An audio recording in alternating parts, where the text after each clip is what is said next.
Shabbat Shalom and hello.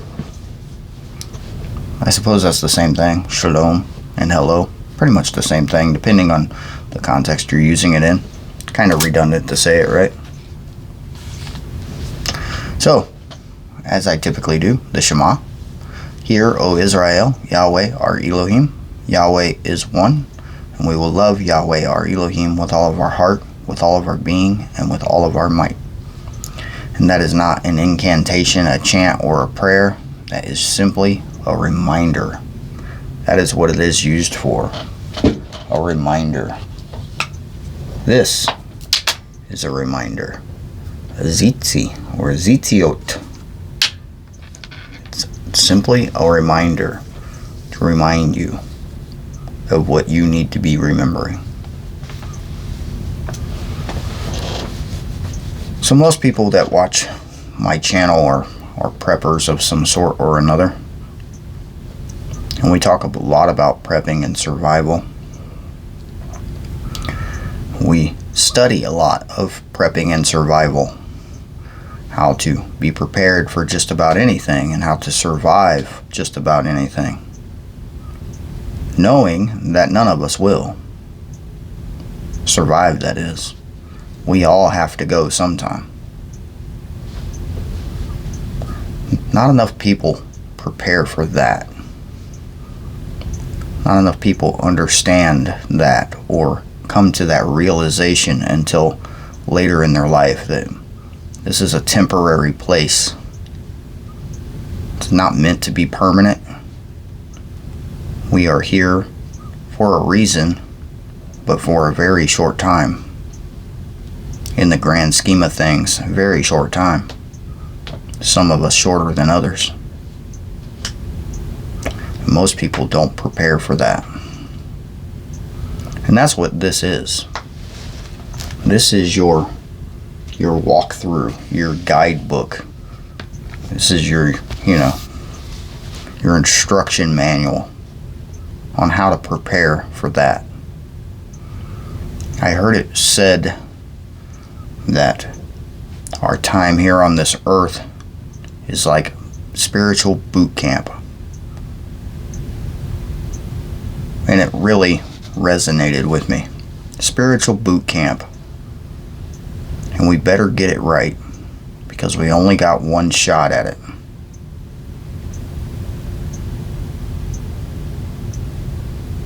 Yeah. It just really sunk in there for me personally. And we only got one shot at it and we better get it right. That being said, read your book. Do what it says. From cover to cover. Start at the beginning. The churches, the pastors, and the people who tell you to start at the New Testament, as they call it, they're wrong. They are wrong. There is a reason we have the entire book. Nobody starts a novel, 3/4 of the way in. Or 2/3 of the way in, as it happens to be with this particular book. Read your book, do what it says. It's not hard. It's really not. When you're reading, if you have problems, you get tired, you get sleepy, or if you get anxious or bored, or you're having a hard time concentrating and focusing, you forgot something. Before you started reading, you forgot to do something. And there's a simple way to fix those issues if you remember to do one simple thing before you start reading your book. Say a prayer. Ask Him for His guidance, His understanding of what you're reading. Ask Him to help you remember. And you'll make it through. You won't be bored. You'll learn. You'll start finding things that you never saw before, and you'll learn. But you have to speak to Him before you can understand this in the context that it needs to be understood.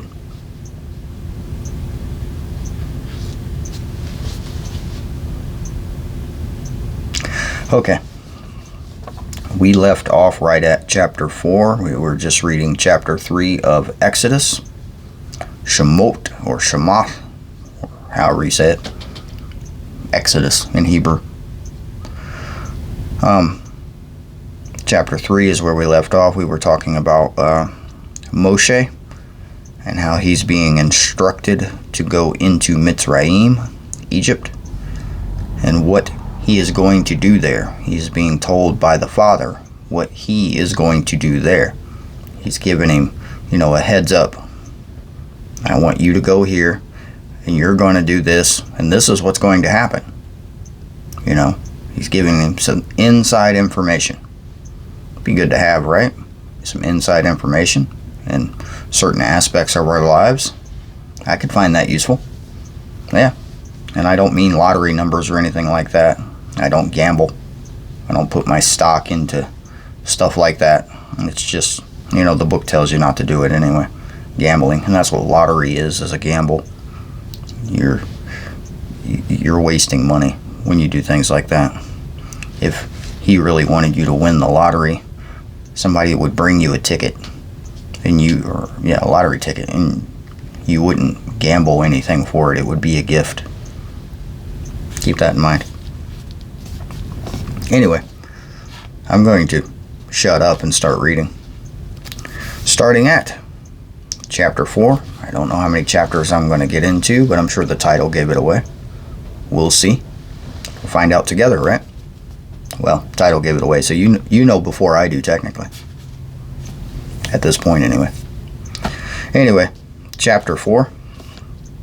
And Moshe answered and said, now remember what we talked about last. He said, but every woman shall ask from her neighbor and from her who sojourns in her house objects of silver, objects of gold, garments, and you shall put them on your sons, on your daughters, and shall plunder the Mitzrayites. And that was the end of chapter 3.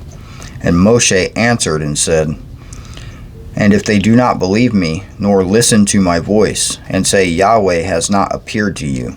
And Yahweh said to him, what is that, new page, in your hand? And he said, a rod. Moshe said, a rod.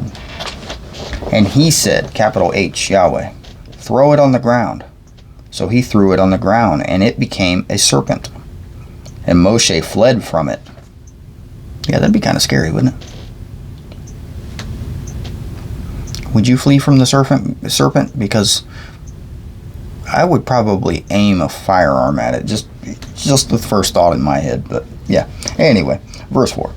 And Yahweh said to Moshe, reach out your hand and seize it by the tail. So he reached out his hand and took a hold of it, and it became a rod in his hand. So that they believed that Yahweh, Elohim of their fathers, and Elohim of Abraham, and the Elohim of Isaac, and the Elohim of Jacob has appeared to you. And Yahweh said to him again, now put your hand in your bosom. And he put his hand in his bosom, and when he took it out, see, his hand was leprous like snow. And he said, capital H, Yahweh, the Father, put your hand in your bosom again.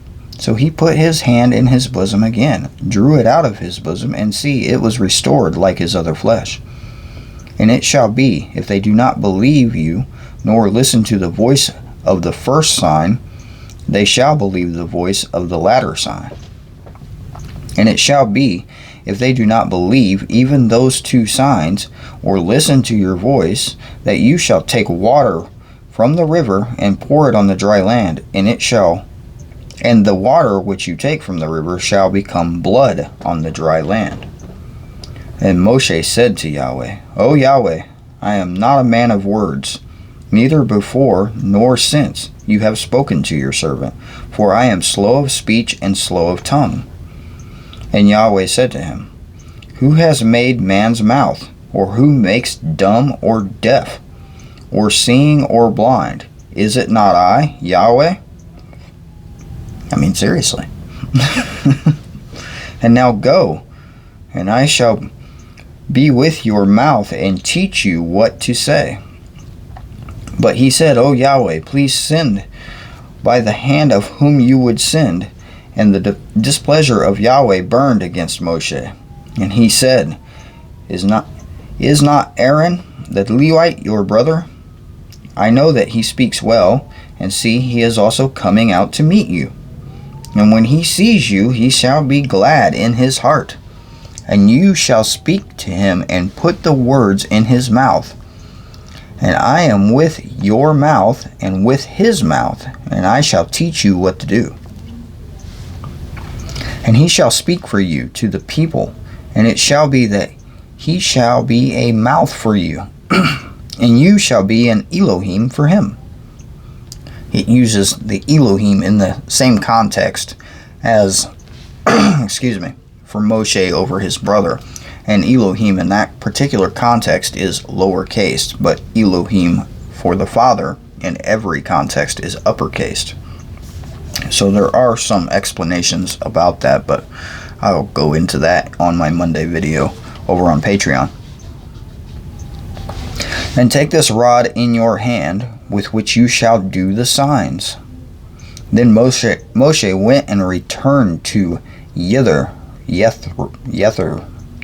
I believe, anyway, his father-in-law, and said to him, Please let me go and return to my brothers who are in Mitzrayim, to see whether they are still alive. And Jethro said to Moshe, Go in peace. And Yahweh said to Moshe in Midian,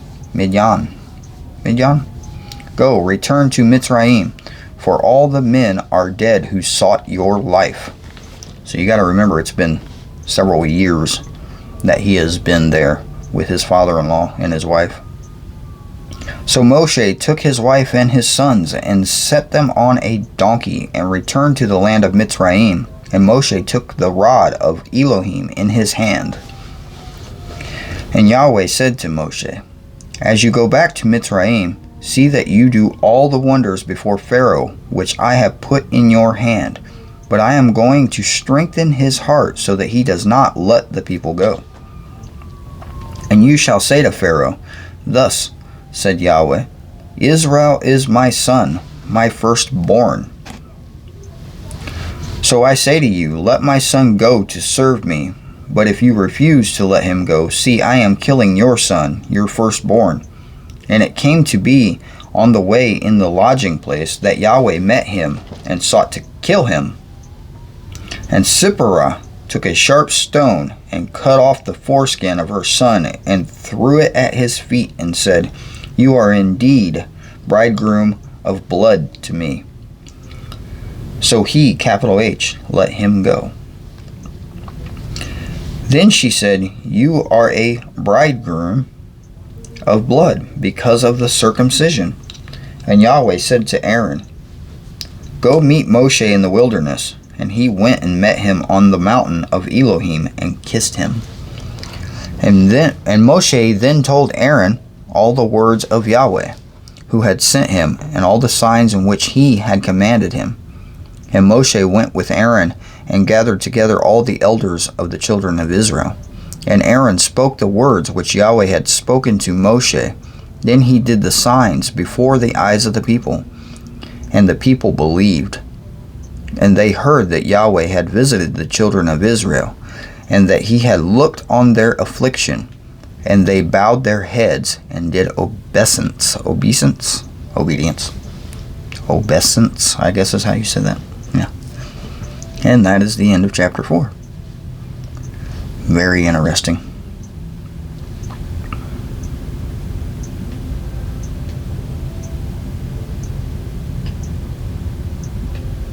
Yeah, I was just rereading something. Sorry. Anyway, moving on. Chapter 5. Yeah, it's late. I need more coffee, but I don't have it. And I'm not making more coffee at this particular hour, and I'm not going to tell you what time it is, but yeah, it's late. Chapter 5.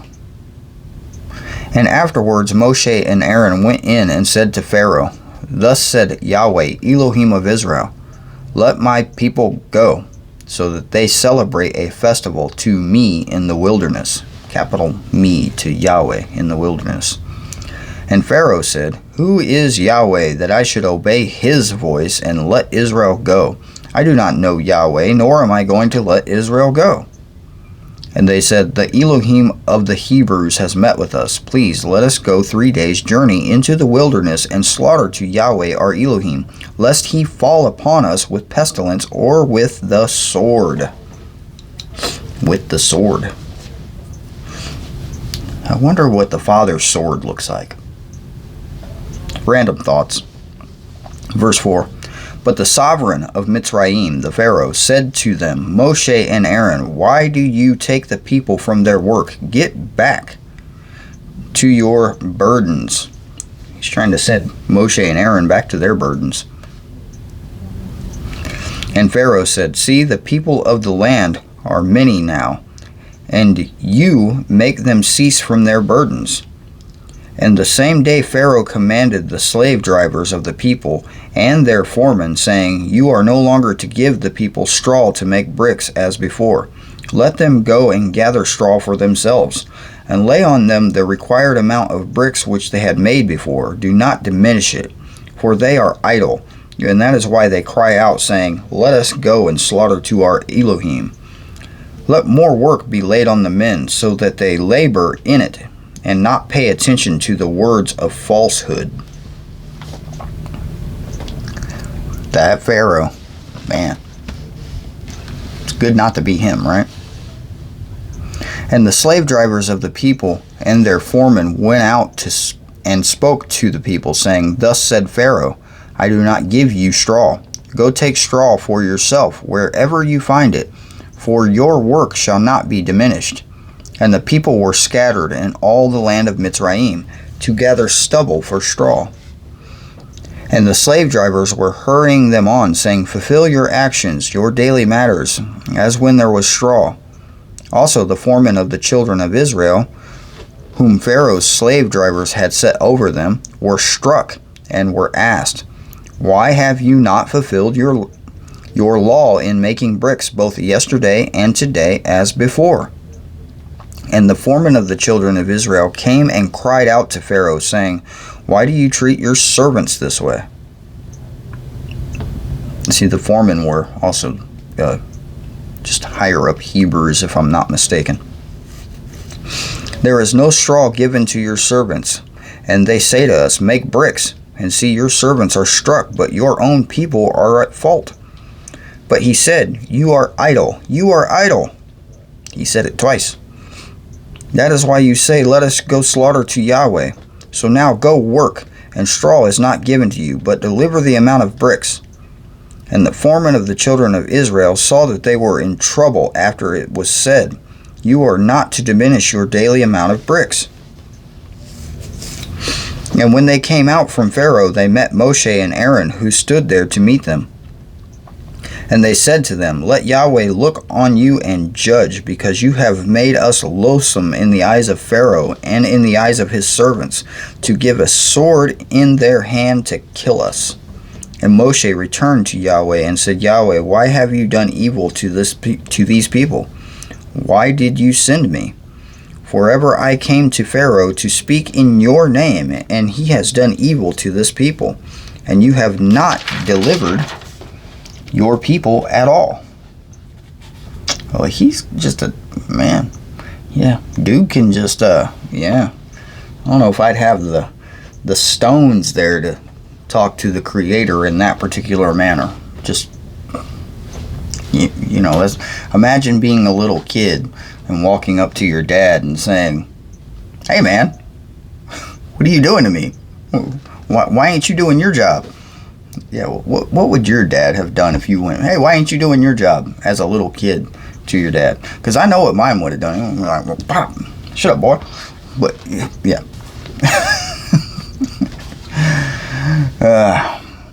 Anyway, let's move on. Chapter 6. Why not? This is fun. I'm having fun, at least.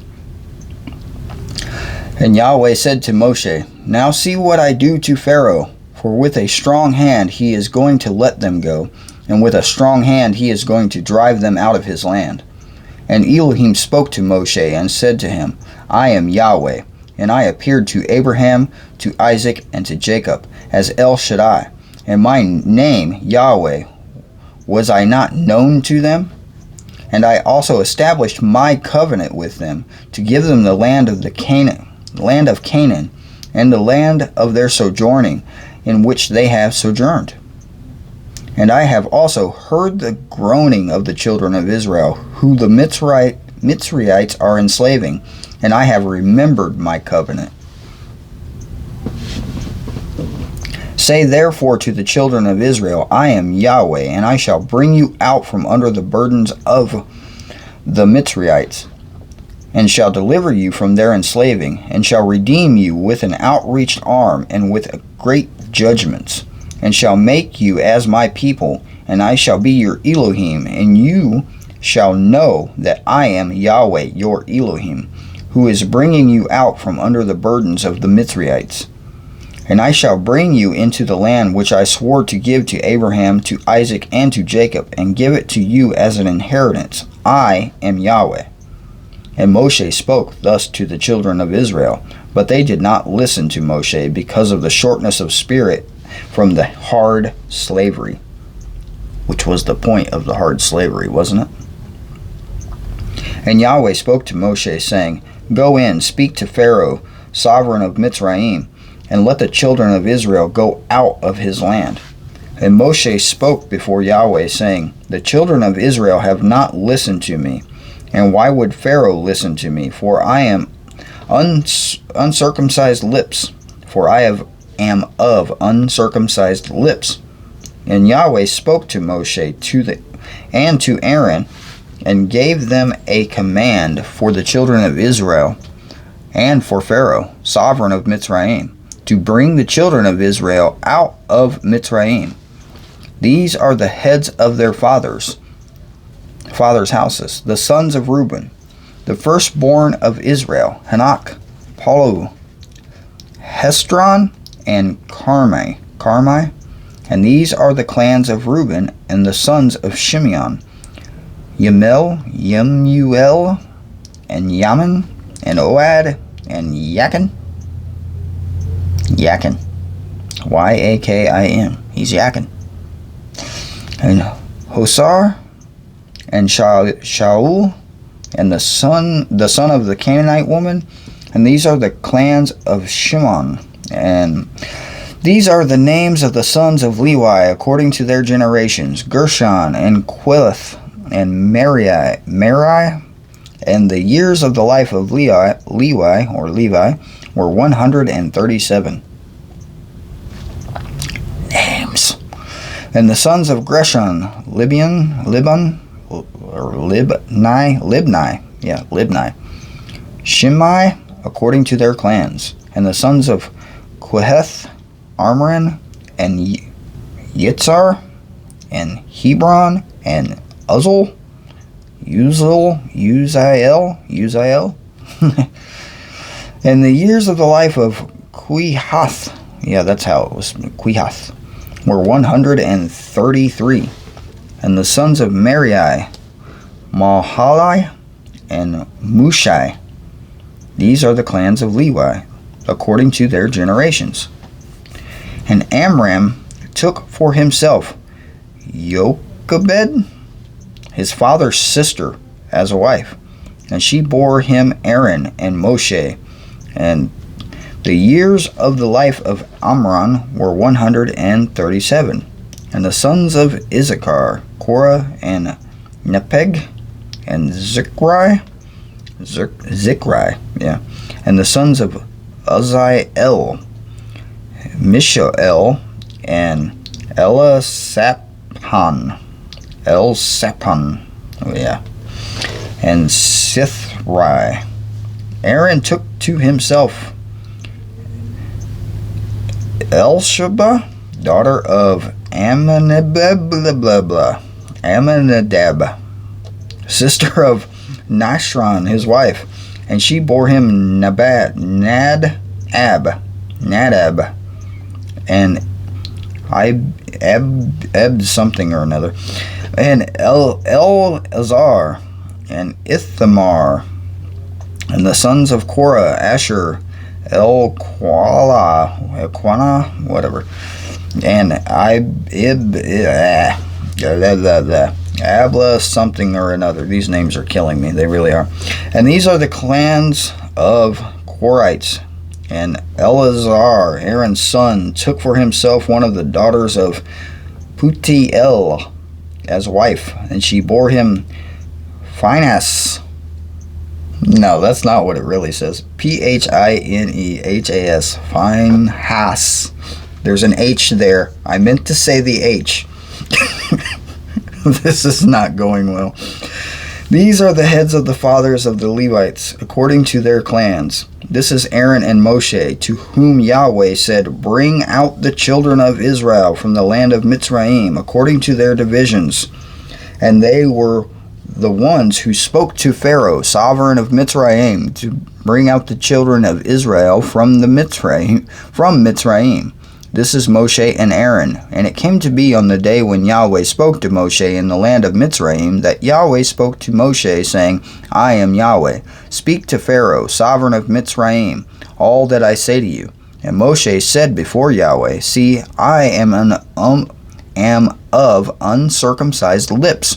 Why would Pharaoh listen to me? Okay, I'm going to stop there because I butchered that greatly. And yeah, I'm not saying it again. That was fun, wasn't it? Did you have fun? Because, yeah, that was entertaining, at least for me. I entertained myself with that one. Well, I should say he has entertained me with that one, because that was all him, because he thinks he's funny, which he is, and sometimes he thinks I'm funny as well. And sometimes I guess I am. Periodically. I really like these. I should have carabiners in a day or so that I'm going to hook these to my tactical pants. Tactical pants. I don't think they were considering tactical pants when I don't think he was considering tactical pants when he made these. Well, he probably knew, but I mean, think about it from a tactical point of view. Tactical pants, that's what I wear 99% of the time. Occasionally I wear a pair of jeans because I think I own like one or two pair, but typically I'm wearing tactical pants. So I have all of my gear: firearm, a knife strapped to my belt, all of my gear, tactical pants, and 4 of these now hanging from my tactical pants. One of these things just doesn't belong here. That's the general idea that I have when I look at them. But I really do need the reminder. I need the reminder on a daily, constant basis. I really do. I think we all do. We should all have that daily, constant reminder of what we should be doing and who we should be doing it for. What we should be doing is listening to our Creator and obeying His word. Doing what we do, not for us, not for our job, our spouse. Everything we do should be for Him first. Absolutely every word you speak, every breath you take. That's a song, right? I'm not singing it. It should be Him first, because He is number one. The beginning, the end, the Alpha, the Omega. Number one. We should all have those big, what do they use at sports games? Those stupid little hand things with the big number one. Yeah, that'd be a good reminder. Walk around with one of those on your hand all day. Remind you who is number one. It's Him. Put Him first. Him first. You maybe a close third, maybe, because the Father, Yeshua, the Holy Spirit, they are 3, but they are 1, depending on who you ask. And then maybe you. Maybe. So, 1, 2, 3, you may be number 4. But in the great order of your life, him first, you next. It's not what you want. He will give you what you need. Remember, we're here temporarily. This is a temporary existence. This is boot camp to prove ourselves, a proving ground, to let him know that we are worth it, that we are worthy to move on to the next thing. And the next thing is so more awesome than this crap that we go through on a daily basis, isn't it? I mean, if you've read this book and you know what the next thing possibly is for you, for me, for our children, then this is just, all of this is just, I look forward to the day where I get to leave here. I do. I'm not worried about it. I don't have any reservations. I hope I am worthy. I will say I hope, because I don't know. I've done some really stupid crap in my life. I really have. But I dedicate my life to him. And the rest of my time on this planet, I will do what he wants me to do. And then maybe, after I make sure that I have that covered, maybe I'll find something that I want to do. But even what I want to do will be for him. So it really works out well that way.